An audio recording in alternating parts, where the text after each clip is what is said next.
Hello friend, in this lecture we will discuss Compton effect. What? Compton effect. There is always a debate between light is a particle और wave. बहुत सारे theories आए ये साबित करने के लिए कि लाइट पार्टिकल है कि वेव है. आइंस्टाइन ने और मैक्स प्लैंक ने ये बात तो कहा था कि लाइट जो एक पैकेट है, जो एनर्जीज की पैकेट है, वो एटम से इंटरेक्ट करती है और exchange of energies takes place between atoms and ये पार्टिकल. लेकिन ये साबित नहीं हो पाया था इस एक्सपेरिमेंट से, पूरी एक्सपेरिमेंटल रिजल्ट से, ये एक पार्टिकल ही है. डैट इज़ 1921 तक ये पूरी साबित नहीं हो पाया था. लेकिन जब 1922 में कॉम्पटन का इफेक्ट आया, जब कॉम्पटन यूएसए साइंटिस्ट अर्थर हॉली कॉम्पटन यूएसए के, जब इन्होंने ये एक्सपेरिमेंट किया, कॉम्पटन इफेक्ट तो बाद में नाम पड़ा, लेकिन पहले ये इन्होंने एक्सपेरिमेंट किया कि इन्होंने जो ये एक्सपेरिमेंट किया, उन्होंने देखा कि फोटोन जो है वो एक इलेक्ट्रॉन से कोलाइड करता है. There is a collision between electron and photon. और इससे ये पता चल रहा है कि हमें कोलिजन हो रहा है तो it behaves like a particle. ये पार्टिकल की तरह बिहेव कर रहा है. ये बहुत बड़ा, बहुत ज़्यादा effective experiment with experimental result था कि हम ये बता सकते थे कि ये जो एक्सपेरिमेंट है वो कॉर्पस्कुलर नेचर ऑफ, क्योंकि कोलिजन होगा तो वो ऑब्वियसली बात है तो पार्टिकल के बीच में होगा. तो ये जो एक्सपेरिमेंट था ये मतलब कंफर्म कर चुका था कि ये पार्टिकल नेचर भी शो कर रहा है, कॉर्पस्कुलर नेचर भी शो करता है. ओके. उन्होंने collision between photons and atoms को ऐसे यूज किया जैसे दो एवोरी वॉल्स बिलियार्ड टेबल पे होते हैं, मतलब कि दो बॉल कोलाइड करते हैं. इस तरह से उन्होंने देखा कॉम्पटन ने से. कॉम्पटन को पहले से पता था कि 400 से 700 नैनोमीटर का जो वेवलेंथ होता है, जो कि विजिबल रेंज है, उसके पास कैपेसिटी होता है आउटरमोस्ट इलेक्ट्रॉन को निकालने में, क्योंकि इससे इंटरेक्ट करने में और इसे ओवर पावर करने में.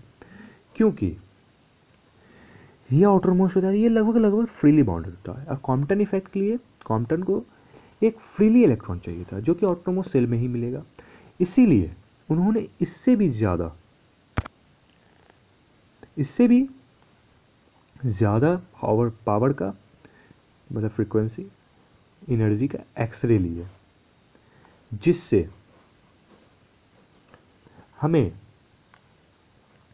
उन्हें और आसानी हो गई इस एक्सपेरिमेंट को करने में. उन्होंने क्या किया कि इलेक्ट्रॉन लिया, एक्सरे को बम्बार्ड कराया, और उन्होंने पाया, जब लैम्डा निकाले, उन्होंने कैलकुलेट किया by experiment, it is an experimental result, that lambda dash after scattering is greater than lambda before scattering, that is lambda incident. मतलब साफ है कि जब इसके पास टकराया तो कुछ एनर्जी इलेक्ट्रॉन को भी दे दिया, कुछ एनर्जी इलेक्ट्रॉन को भी ट्रांसफर कर दिया गया है. ये जो शिफ्ट है डेल्टा लैम्डा, उन्होंने कहा ये कॉम्पटन शिफ्ट है. क्या है ये? कॉम्पटन शिफ्ट है. And the phenomena of this of the wavelength shift of a photon during collision of the same with a matter particle is called Compton effect. और ये इफेक्ट जो कहलाया वो क्या कहलाया? Compton effect. Okay friends, now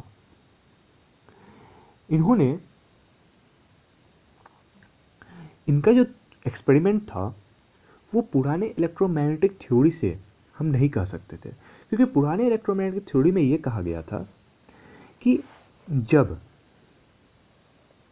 electron आता है, जब फोटोन आता है सॉरी, और इलेक्ट्रॉन से टकराता है, तो ये अपना जो फ्रीक्वेंसी न्यू है इसको भी मतलब कि वही फ्रीक्वेंसी न्यू से वाइब्रेट ऑसिलेट करा देता है इलेक्ट्रॉन को। इलेक्ट्रॉन इस फ्रीक्वेंसी से ऑसिलेट करने लगता है और फिर से वही फ्रीक्वेंसी का वेवलेंथ और लाइट एमिट करता है उसी फ्रीक्वेंसी का। ये पूरी जो ओल्ड इलेक्ट्रोमैग्नेटिक थ्योरी है हमारा, वो हमारे कॉम्पटन इफेक्ट को एक्सप्लेन नहीं कर पा रहा था, वो फेल कर चुका था। क्योंकि इसमें मैं ये देखना, कॉम्पटन ने ये देखा जब वो फोटोन पड़ रहा है इलेक्ट्रॉन पे, इसे टकरा रहा है, तब इसका लैम्डा चेंज हो जा रहा है। अगर इसका लैम्डा चेंज हो जा रहा है तो ऑब्वियस सी बात है ये इलेक्ट्रॉन को ऑसिलेट नहीं करवा रहा, इसे टकरा रहा है। टकरा रहा है तभी लैम्डा चेंज हो रहा है, अगर नहीं टकराता तो लैम्डा चेंज नहीं होता, यहाँ जैसे पुराने इलेक्ट्रोमैग्नेटिक थ्योरी में कहा गया। तो ये पूरी फेल्योर था जो इलेक्ट्रोमैग्नेटिक थ्योरी कॉम्पटन इफेक्ट को नहीं बता पाया, नहीं एक्सप्लेन कर पाया। तो ये एक ऐसी एक्सपेरिमेंट थी जो फिर से कॉर्पस्कुलर थ्योरी को एक स्ट्रेंथ दे दी, एक बल दे दी उसको, और वो फिर से डिस्कशन का मैटर बन गया।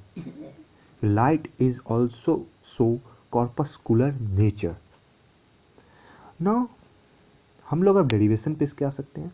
हम लोग जब डेरिवेशन करेंगे, जब डेल्टा लैम्डा निकालेंगे, तो हम ये देखेंगे, कॉम्पटन ने निकाला था delta lambda is independent of delta lambda, sorry, ये इंडिपेंडेंट है लैम्डा के, ये लैम्डा पे डिपेंड नहीं करता।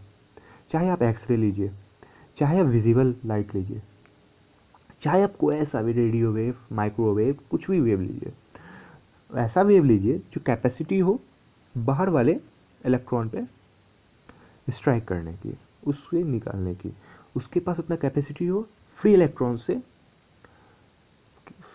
इंटरेक्ट करने की, तभी वो शो कर पाएगा।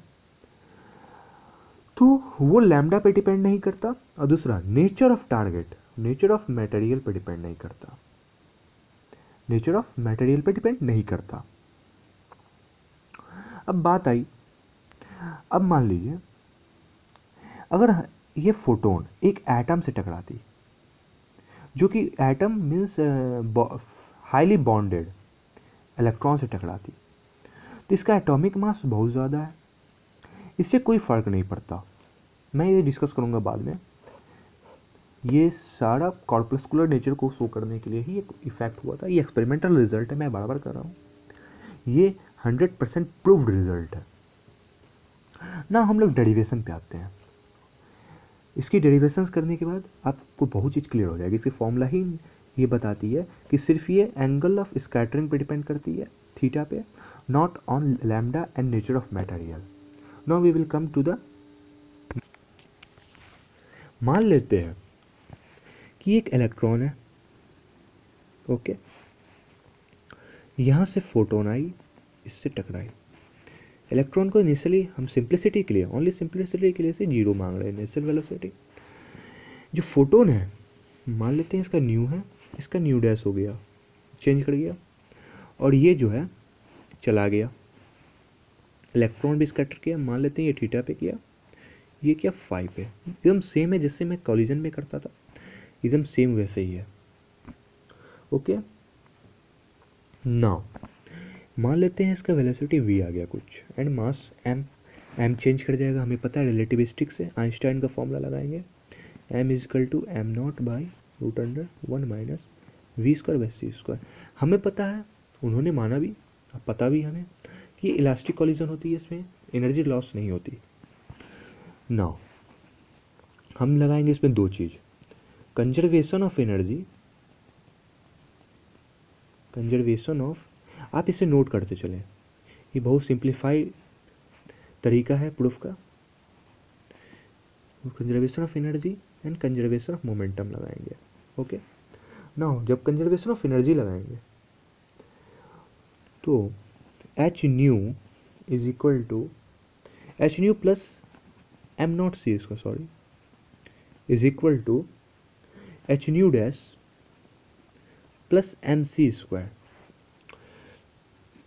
H nu is the initial energy and m naught c square is the rest mass energy, is equal to h nu dash is the final energy of photon, mc square is the rest mass energy. Now near smart because m changes. So again now apply conservation of momentum.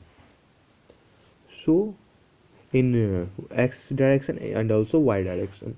First of all, in x direction, h nu by c is equal to h nu dash by c cos theta plus mv cos phi, or 0 in y direction, 0 is equal to h nu dash by c sin theta minus mv sin phi. Okay, this is a 2, that is h nu by c is equal to h nu dash by c cos theta plus mb cos phi.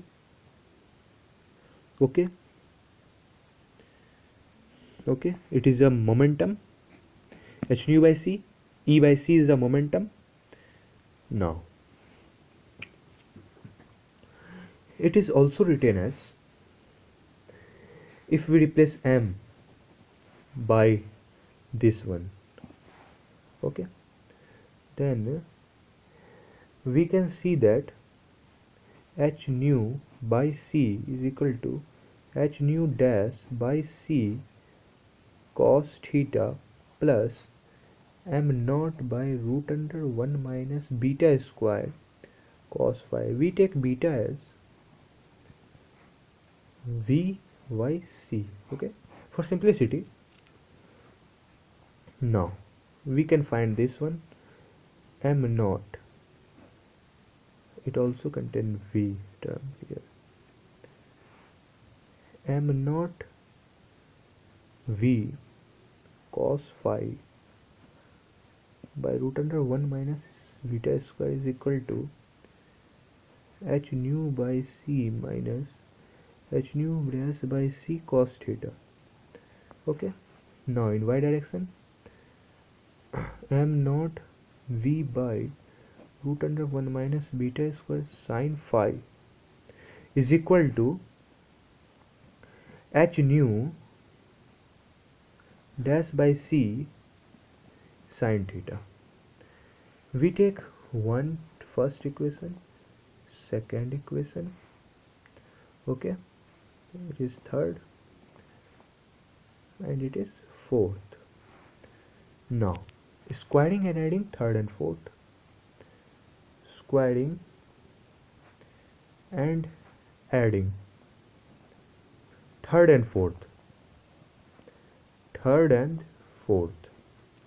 squaring and adding third and fourth, we get m naught square beta square c square, that is v is equal to beta c by 1 minus beta square is equal to cos square phi plus sin square phi is 1, and it is h nu by c का whole square plus h nu dash by c का whole square minus 2h square nu dash cos theta by c square.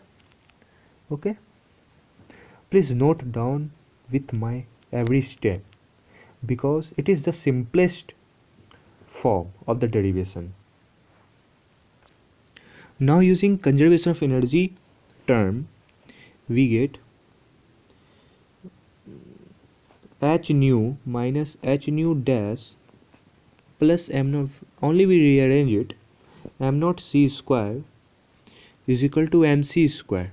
Okay, mc square is written as m naught c square by root under 1 minus beta square is equal to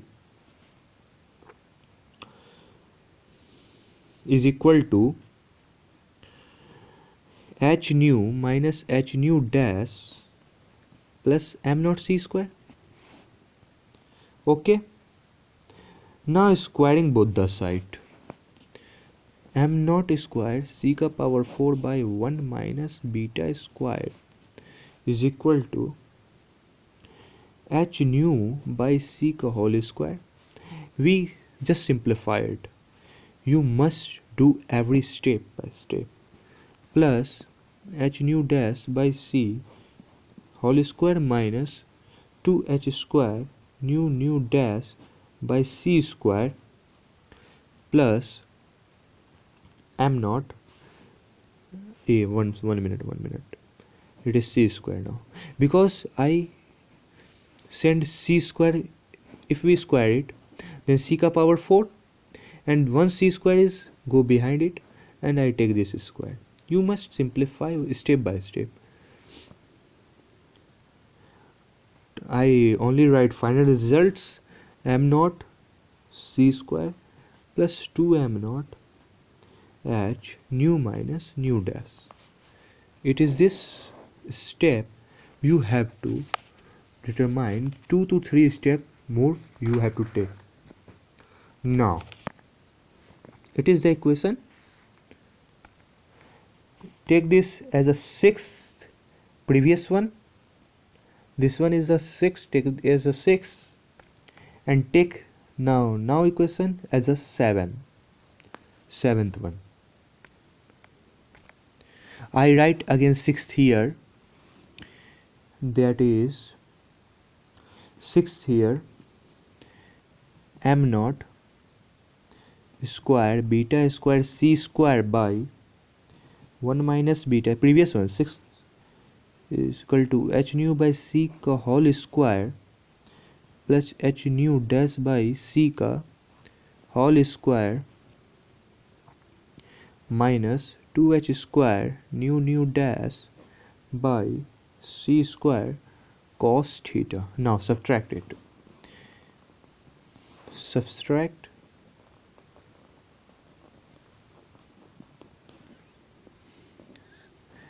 5th, 7th minus 6th. M naught square beta square not beta square c square by 1 minus beta square into 1 minus beta square is equal to 2h square nu dash 2h square nu dash by c square into 1 minus cos theta plus 2 m naught h nu minus nu dash. Okay, not 2 m naught h, it is 2 m naught h.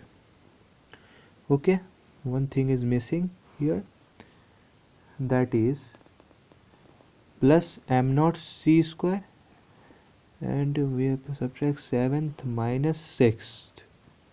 Okay, 7 minus 6 is this one minus this one, this one minus this one, not this one minus this one, this is cancel out, it is plus this minus this one, it is minus this.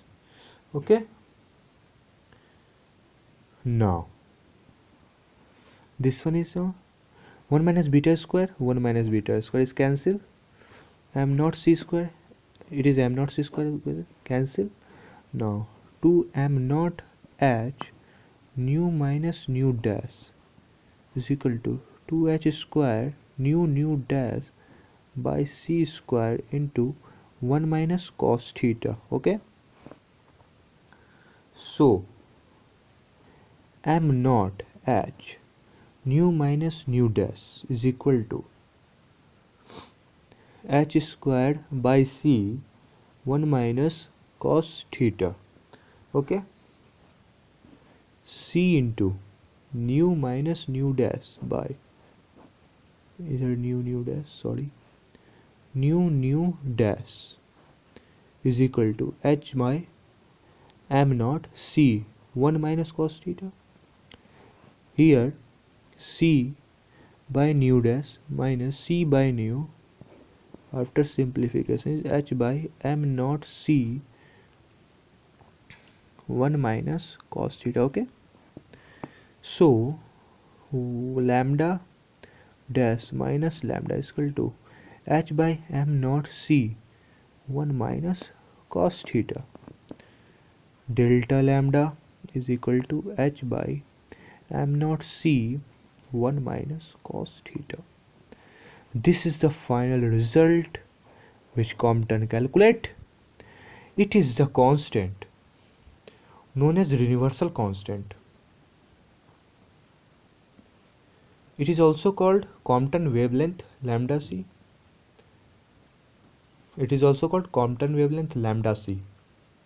Okay, and we see that it does not depend on any lambda, it only depends on theta, scattering angle theta. It does not depend on lambda, which is a universal lambda c is a universal constant, and is independent of lambda and the material used. And if we calculate lambda c, we find that it is 2.42 into 10 to the power minus 3 nanometer. So here we derive delta lambda, and in the next lecture we derive the kinetic energy of recoil electrons and many theta, at what angle, and the relation between theta and phi, which also gives many result which is very useful. So please like and subscribe this video.